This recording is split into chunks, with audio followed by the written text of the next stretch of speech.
Inuit Mental Health and Cultural Appropriate Therapy by Phil DeRoche, Laurentian University.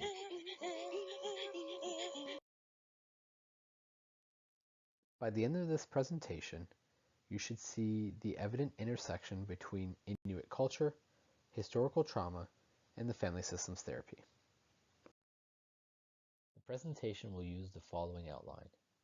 It will cover Inuit culture, Inuit history, the residential school system and its effect on the Inuit people, the definition of historical trauma and the differences it presents versus post-traumatic stress syndrome, psychological therapy, and how the family systems therapy is the most culturally appropriate therapy for those who struggle with historical trauma.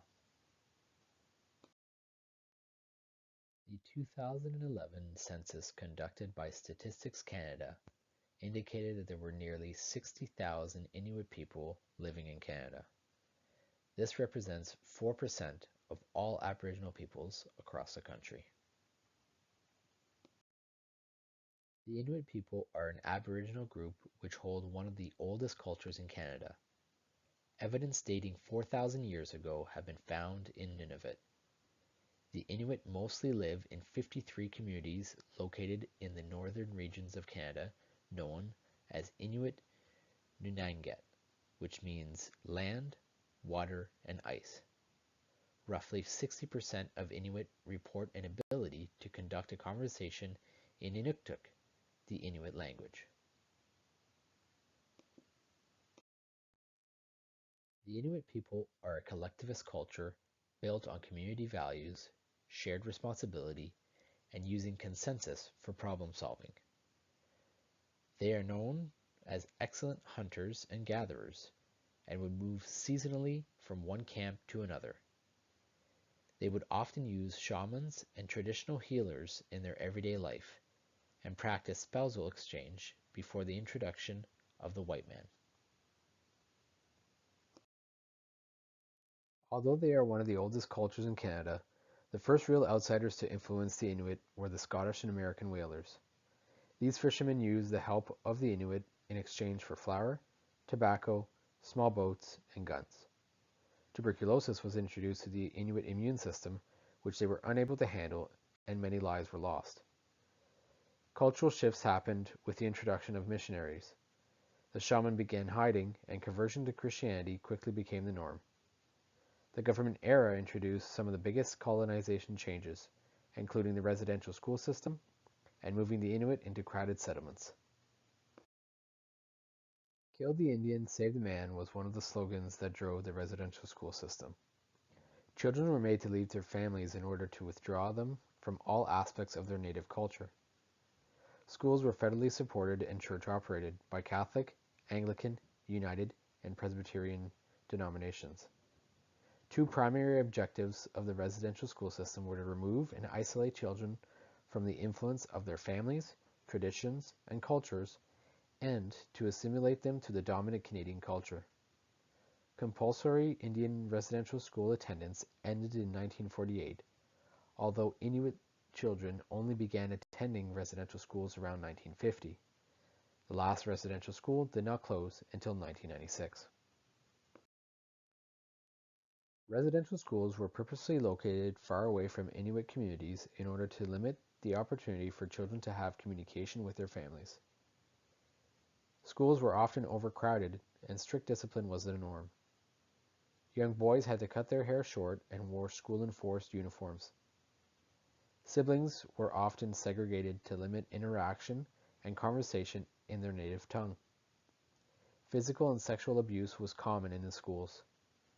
Children were often malnourished and lacked much of the emotional support and care that young children needed from their parents.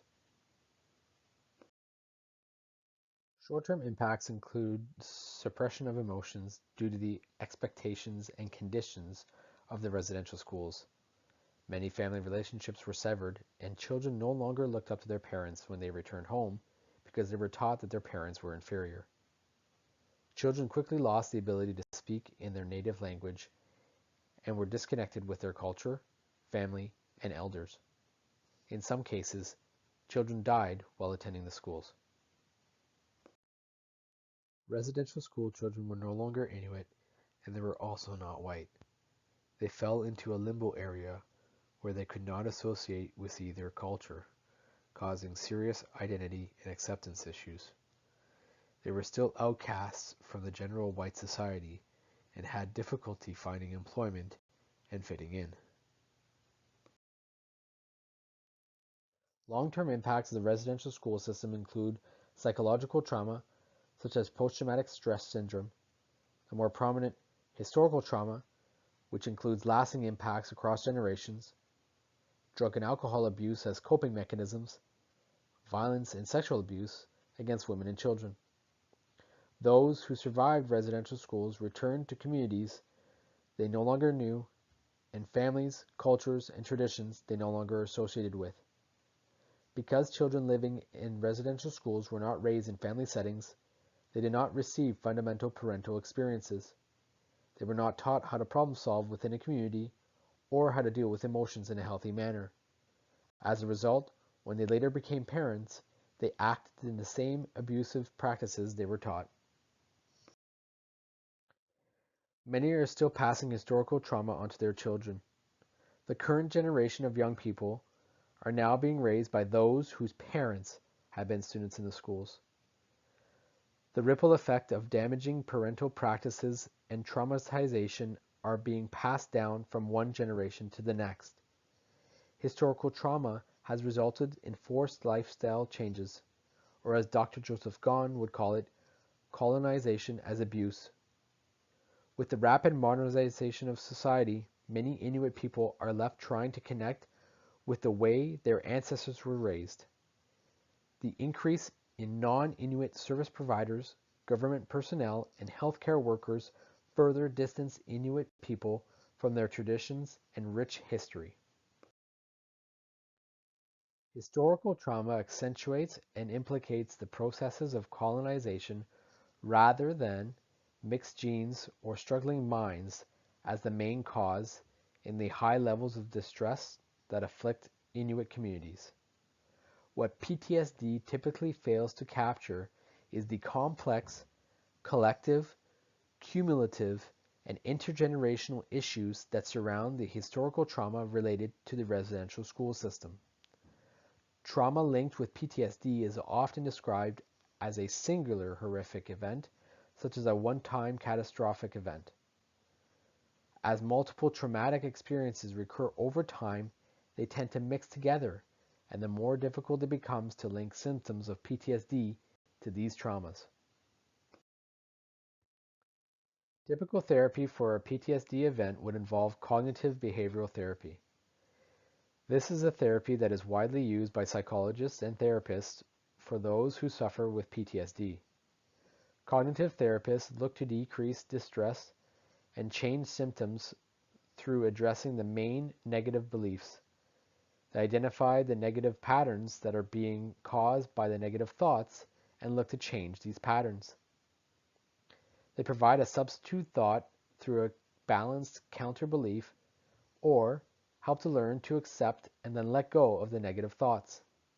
Psychiatrists will often prescribe SSRIs in order to correct brain chemistry due to the event's effects. However, those who experience trauma due to residential school need more than a repair for faulty genes or a mind that is not well. Dr. Joseph Gahn, professor at Harvard, has written numerous papers on Aboriginal historical trauma related to events in Canada, the United States, and other countries. He talks about the historical trauma that the Inuit experience in the residential schools and how it supersedes the symptoms that one would have with a single PTSD event. Appropriate treatment for this trauma must be considered in order to obtain effective and lasting change that will affect communities and cultures and upcoming generations. Research showed that social and family support were strong contributors in good mental health. Also effective for positive mental health was having a continuous sense of self and identity and having a connection with one's culture. This can include participating in culturally relevant activities, with respected people in the community, such as elders. It is repeated throughout multiple studies that factors which are protective of mental health for Indigenous people are often cultural. Gon refers to culture as a mental health treatment. Relationships, particularly family and sexual relationships, were significantly impacted in the rapid cultural change with the Inuit people.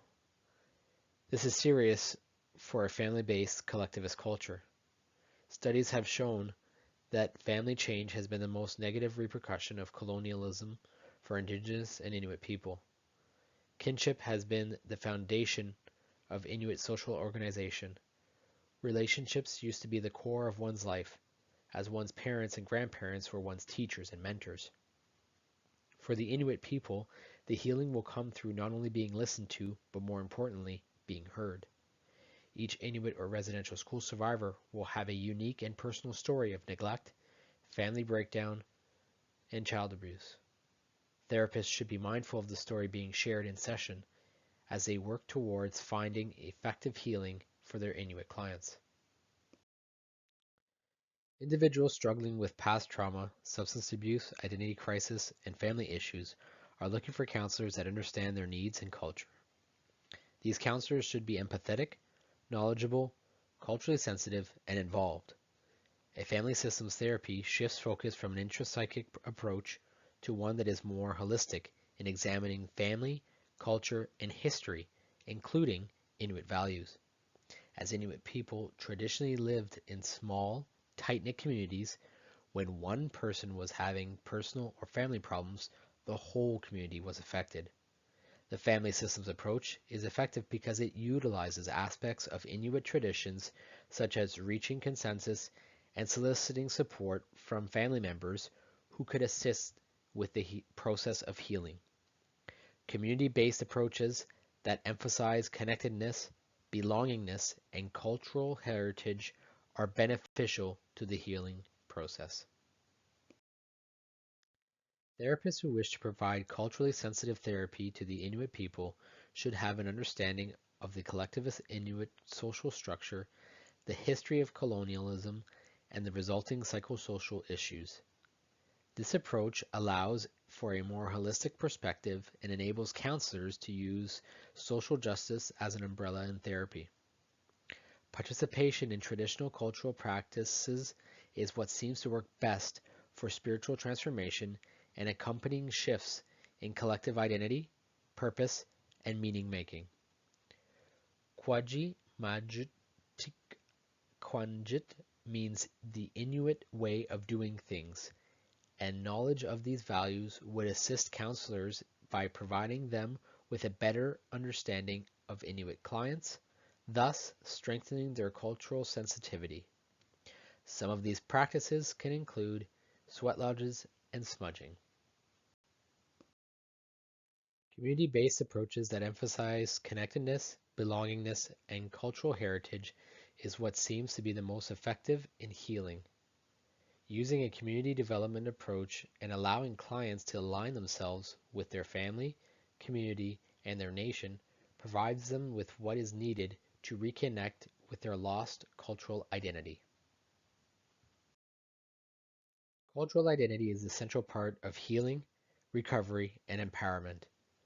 Offering counseling practices which are aligned with Inuit cultural values will assist individuals in supporting themselves, their family, and their community for generations to come. A truly holistic perspective to the healing process for Inuit who are suffering with historical trauma.